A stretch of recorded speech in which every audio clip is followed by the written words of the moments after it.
Is Anchorage, Alaska the best place in Alaska to live? Well, today in this video, we're going to be talking about whether whether Anchorage is going to be the best place in Alaska for you to live, because obviously there are a ton of options that represent a lot of different lifestyles of places you can live in Alaska. We're going to be discussing whether or not Anchorage is going to be a good fit for you specifically. Before we do that, though, make sure you like this video, subscribe, do all that good stuff. I can't emphasize enough how much that really does help the algorithm. Not only that, but we're getting really close to about 10,000 subscribers, and that is just a personal goal I've had for a long time. So if you haven't done so already, do make sure you subscribe. Now, without further ado, let's go and jump into today's video talking about whether or not Anchorage, Alaska is going to be a best place in Alaska for you to live. You know, the first thing that I would say once we're looking at trying to decide whether or not Anchorage is going to be a good place for you to live is to really just kind of make sure we understand that it's really going to come down to whatever your preferences are and whatever your needs actually are.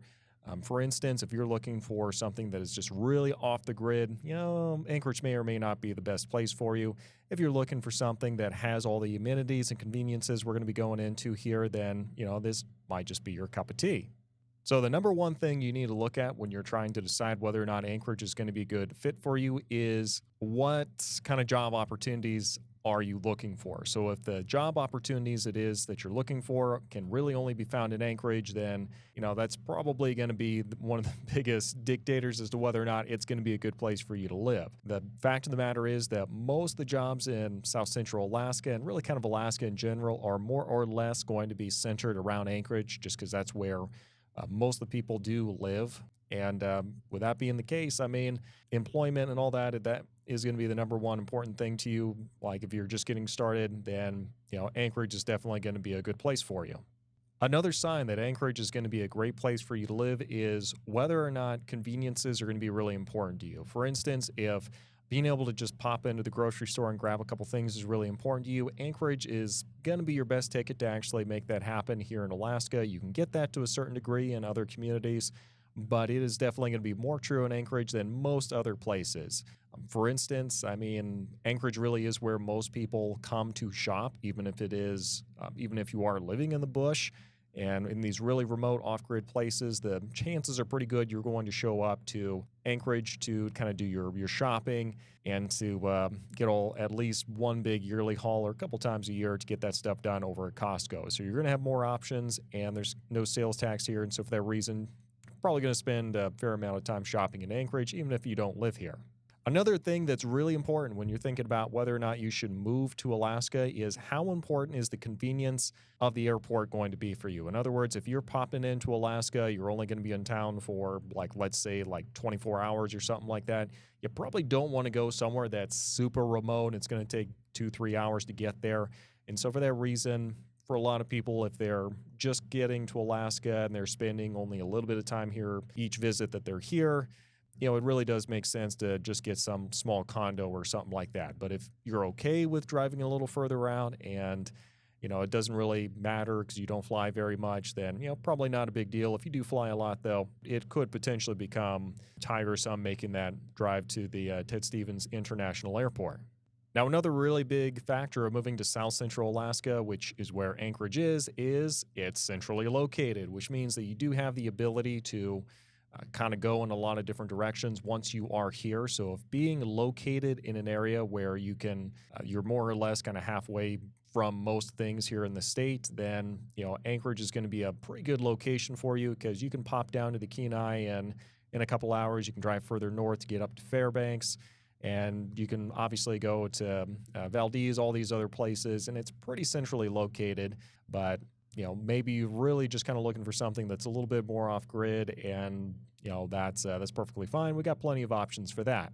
Now, before we go any further, I do want to go and just stop real quick and take a quick break and let you know that we do have the Alaskan Journey podcast for those of you who are considering moving to Alaska.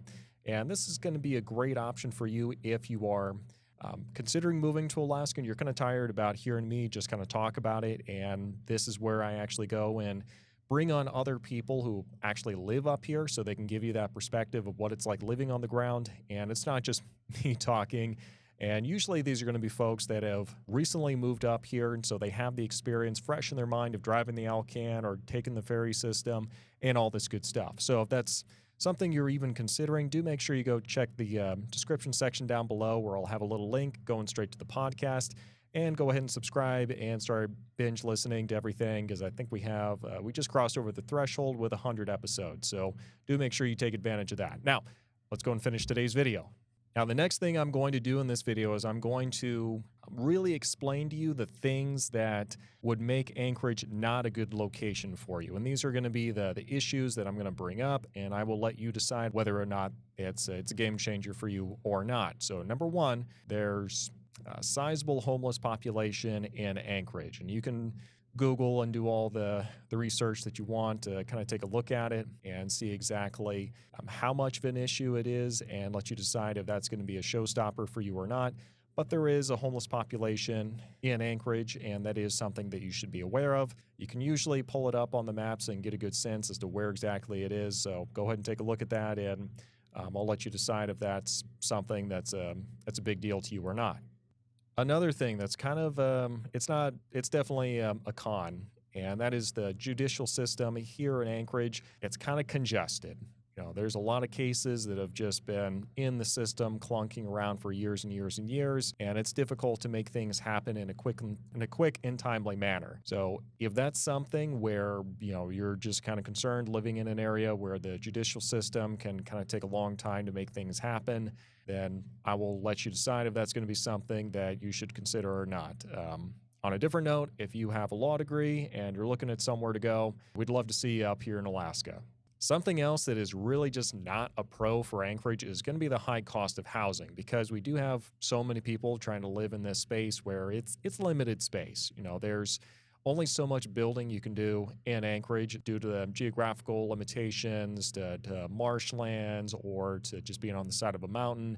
And when you have so many people that are trying to live here in this little area, I know our population is not something that's really big by any stretch of the imagination in the lower 48. But for the number of people trying to fit into this specific area geographically, it can start feeling a little cramped. And so for that reason, cost of everything does go up, especially for housing, just because there's kind of a limitation to it. If you just drive down the road a little bit, you can actually find homes over in the Matsu Valley that are going to be significantly cheaper and newer and all that. But the deal you're making with the devil there is you're going to be doing that commute usually about 40-50 minutes one way every day if you live in the valley and work in Anchorage, where most of the jobs are. I kind of alluded to this a little bit before, but just the size of the houses and the housing options in the valley are going to be better than what they are in Anchorage. House sizes in Anchorage are typically going to be a little bit smaller. You know, that's just kind of the reality, and they're going to be older, and they're not going to be as new. Whereas over in the valley, they're going to be bigger, and they're going to be newer, and they're usually going to have more land as well. So if the house specifically is going to be important to you and you're not wanting to spend an absolute arm and a leg, you might seriously want to consider the Matsu Valley and just biting the bullet and making the drive into to Anchorage every day for the commute. People ask all the time what the commute is like, and I would say that the commute is not really what most people are used to thinking about when they hear about commuting in the lower 48. Because when I say about 40-50 minutes, that's about 40-50 minutes of not a whole lot of stop and go. You know, usually you just kind of go right through and you don't really run into issues. The problem most people run into is there's really only one highway to get from the Matsu Valley over to Anchorage. So if somebody gets into a wreck, then that can definitely throw everything off. Usually it doesn't impact the overall commuting experience for most people, though. So that is something to keep in mind, though. So yeah, I sure hope this video has been useful for you. If it has, you know what to do. Subscribe first off, then like it, and let me know if you have any questions. And yeah, we'll see you next time.